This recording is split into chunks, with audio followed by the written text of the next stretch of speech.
जय गणेश जी महाराज की।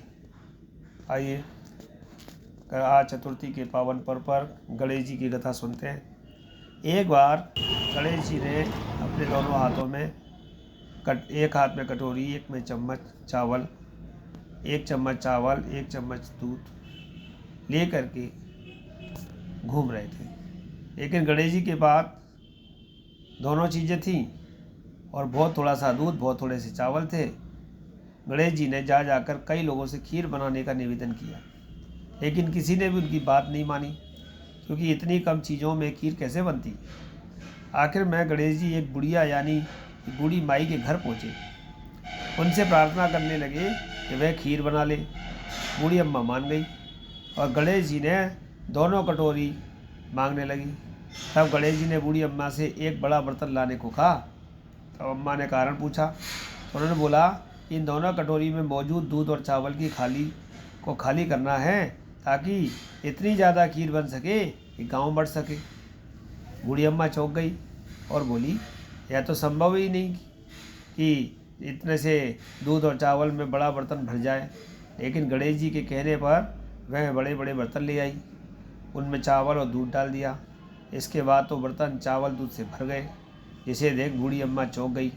उन्होंने खीर बनाना शुरू किया।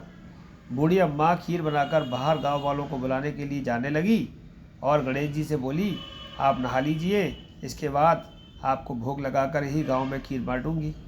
बूढ़ी अम्मा गांव वालों को बुलाने के लिए बाहर चली गई।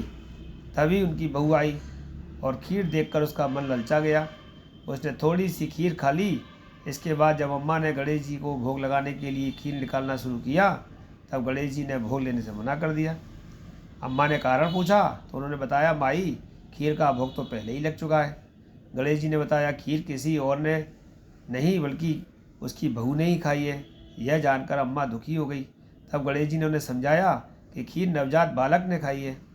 गर्भ में पल रहे बालक या गर्भवती माँ द्वारा खीर खा लेने से एक प्रकार से भोग गणेश जी को ही लगा, क्योंकि गर्भवती महिला या गर्भ में पल रहा बालक सबसे शुद्ध और पवित्र माने जाते हैं। तब कहीं जाकर बूढ़ी अम्मा संतुष्ट हुई और गांव के सभी लोगों को खीर खिलाई। साथ ही गणेश जी ने भी खीर खाई और वह खीर खूब बांटी। लेकिन खीर बांटते बांटते ख़त्म नहीं हुई। जब खीर ख़त्म नहीं हुई तो अम्मा बोली, हे गणेशिया, तेरी खीर तो ख़त्म ही नहीं हो रही। तो उन्होंने कहा कि जाओ, ये खीर का बर्तन औंधा कर दो। बोलो खीर की बरकत चली जाए, लेकिन घर की बरकत नहीं जाए। बोलो गणेश जी महाराज की जय। करवा चौथ व्रत कथा। वीरवती की करवा चौथ व्रत कथा। एक साहूकार था, उसके 7 बेटे और एक बेटी थी। वह सातों भाइयों की प्यारी बहन थी। एक साथ ही बैठकर खाते। एक दिन कार्तिक की चौथाई तो उस बहन ने करवा चौथ का व्रत रखा। सारे भाई भोजन करने आए। अपनी बहन से बोले, आ बहन, तू भी खाना खा ले। उसकी माँ बोली, आज यह खाना नहीं खाएगी, इसका करवा चौथ का व्रत है, जब चांद निकलेगा तभी खाना खाएगी। भाई अपनी बहन को भूखा प्यासा नहीं देख सके, तो भाइयों ने छल कपट से जंगल में आग जलाकर छलनी में से नकली चांद दिखा दिया। तो वह अपनी भाभियों से बोली, चलो भाभी, चांद निकल आया है, अर्घ दे दो। तो उसकी भाभी बोली, ये तो चेहरा चांद निकला है, हमारा तो रात को निकलेगा। यह सुनकर भाइयों के कहने से उसने चांद को अर्घ तो दे दिया और खाने बैठ गई। पहला टुकड़ा तोड़ा तो बाल निकला, दूसरा टुकड़ा तोड़ा तो छींक मारी, तीसरा टुकड़ा तोड़ा तो राजा के घर से बुलावा आ गया। राजा का पुत्र बीमार है, जल्दी लड़की को भेजो। माँ ने लड़की के पहनने के लिए 3 बार संदूक खोला, तीनों बार श्वेत वस्त्र निकले। अब उसको श्वेत वस्त्र पहनाकर ही ससुराल भेज दिया। माँ ने लड़की के पल्ले में एक सोने का सिक्का बांध दिया और बोली, रास्ते में जो भी मिले उसके पैर पड़ती जाना, जो तुझे सुहाग का आशीष दे उसे सोने का सिक्का दे देना, पल्ले को गांठ लगा लेना। अब उसे रास्ते में जो भी कोई मिला सबके पैर पड़ी, पर किसी ने भी सुहाग का आशीष नहीं दिया। तब वह ससुराल में आई तो दरवाजे पर छोटी ननद खड़ी थी। वह उसके पैर पड़ी तो ननद बोली, सिली हो, सपूती हो, 7 बेटों की माँ हो, मेरे भाई का सुख देख। अब उसने सोने का सिक्का ननद को देकर पल्ले की गांठ मार ली। उसके बाद वह अंदर आई। आकर देखा कि उसका पति अस्वस्थ पड़ा है। अब वह उसे लेकर एक कोठरी में पड़ी रही। 1 साल तक उसकी सेवा करती रही। उसकी सास दासी के हाथ बची खुची रोटी भेज देती थी। इस प्रकार उसे अपने पति की सेवा करते करते 1 साल हो गया। करवा चौथ का व्रत आया। सारी पड़ोस ने नहा धोकर करवा चौथ का व्रत रखा। सबने सिर धोकर हाथों में मेहंदी लगाई, चूड़ियाँ पहनी। वह सब देखती रही। एक पड़ोसन बोली, तू भी करवा चौथ का व्रत कर ले। तब वह बोली, मैं कैसे करूं? तो वह बोली, चौथ माता की कृपा से सब ठीक हो जाएगा। उसके कहने से उसने भी व्रत रखा। थोड़ी देर के बाद करवे बेचने वाले आई। करवे ले लो ली, करवे ले लो, भाइयों की प्यारी बहनें करवे ले लो। एक करवे वाली, मेरे को भी करवे दे।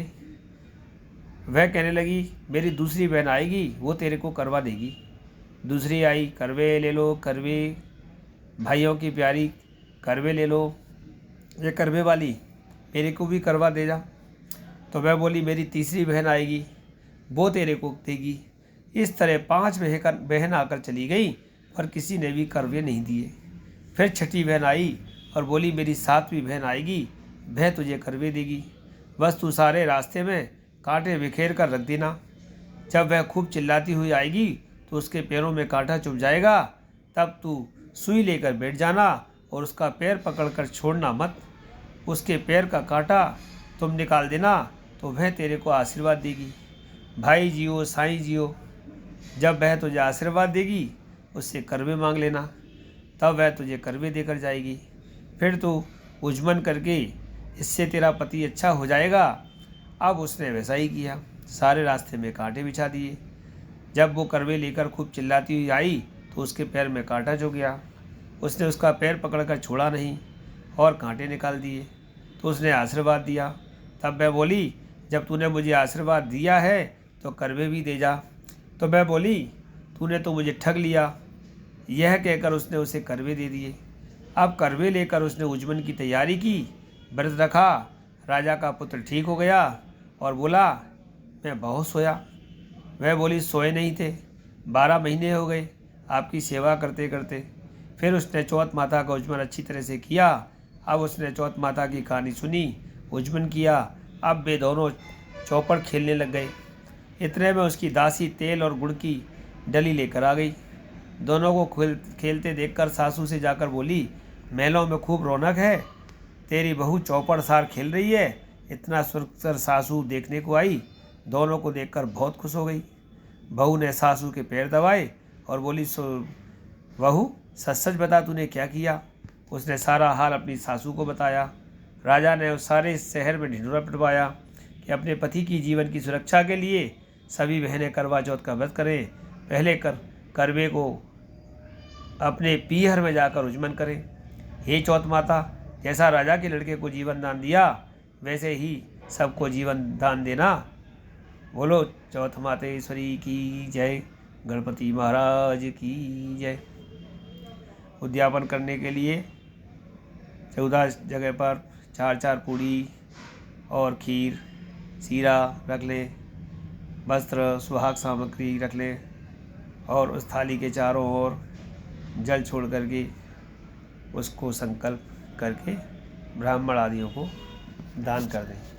बोलो गणेश जी महाराज की जय। गणपति की कार्तिक कृष्ण चतुर्थी की व्रत कथा के विषय सुनाते हैं। सूत उवाच, एक समय सूत जी महाराज कहने लगे, एक कार्तिक कृष्ण गणेश चतुर्थी की व्रत का विधान बताया जाते हैं। पार्वती जी कहती हैं, हे भाग्यशाली लंबोदर, भाषणकर्ताओं में श्रेष्ठ कार्तिक कृष्ण चतुर्थी को किस नाम वाले गणेश जी के नाम से पूजा करना चाहिए? श्री कृष्ण जी ने कहा कि अपनी माता की बात सुनकर गणेश जी ने कहा कि कार्तिक कृष्ण चतुर्थी का नाम संकष्टा है। उस दिन पिंग नामक गणेश जी की पूजा करनी चाहिए। पूजन की विधि वही है। सर्वप्रथम गणेश जी का आह्वान करें, दुर्वा का आसन दें, पाद्य अर्घ आचमन स्नान कराएं, पंचामृत से स्नान कराएं और वस्त्र चढ़ाएं, यज्ञोपवीत अर्पण करें। चंदन, चावल, पुष्प, दुर्वा, नैवेद्य, फल मिष्ठान, धूप, दीप, पान, सुपारी, दक्षिणा सब भगवान गणेश जी को अर्पण करें, विशेष अर्घ दें और गणेश जी को प्रणाम करें। भोजन एक बार चंद्रोदय के पश्चात करना चाहिए। व्रत और पूजन के बाद ब्राह्मण भोजन स्वयं कराकर और स्वयं मौन होकर भोजन करना चाहिए। इस व्रत का महात्म्य कह रहे हैं, सावधानी पूर्वक श्रवण कीजिए। कार्तिक कृष्ण संकुष्टि चतुर्थी को घी और उड़द मिलाकर हवन करना चाहिए। ऐसा करने से मनुष्य को सर्वार्थ सिद्धि प्राप्त होती है। श्री कृष्ण जी ने कहा, वृत्तासुर दैत्य ने त्रिभुवन को जीत करके संपूर्ण देवों को परतंत्र कर दिया था। उसने देवताओं के उन लोकों से निष्कासित कर दिया, देवताओं को जहाँ वो रहते थे। परिणाम स्वरूप देवता लोग 10 दिशाओं में भागने लगे।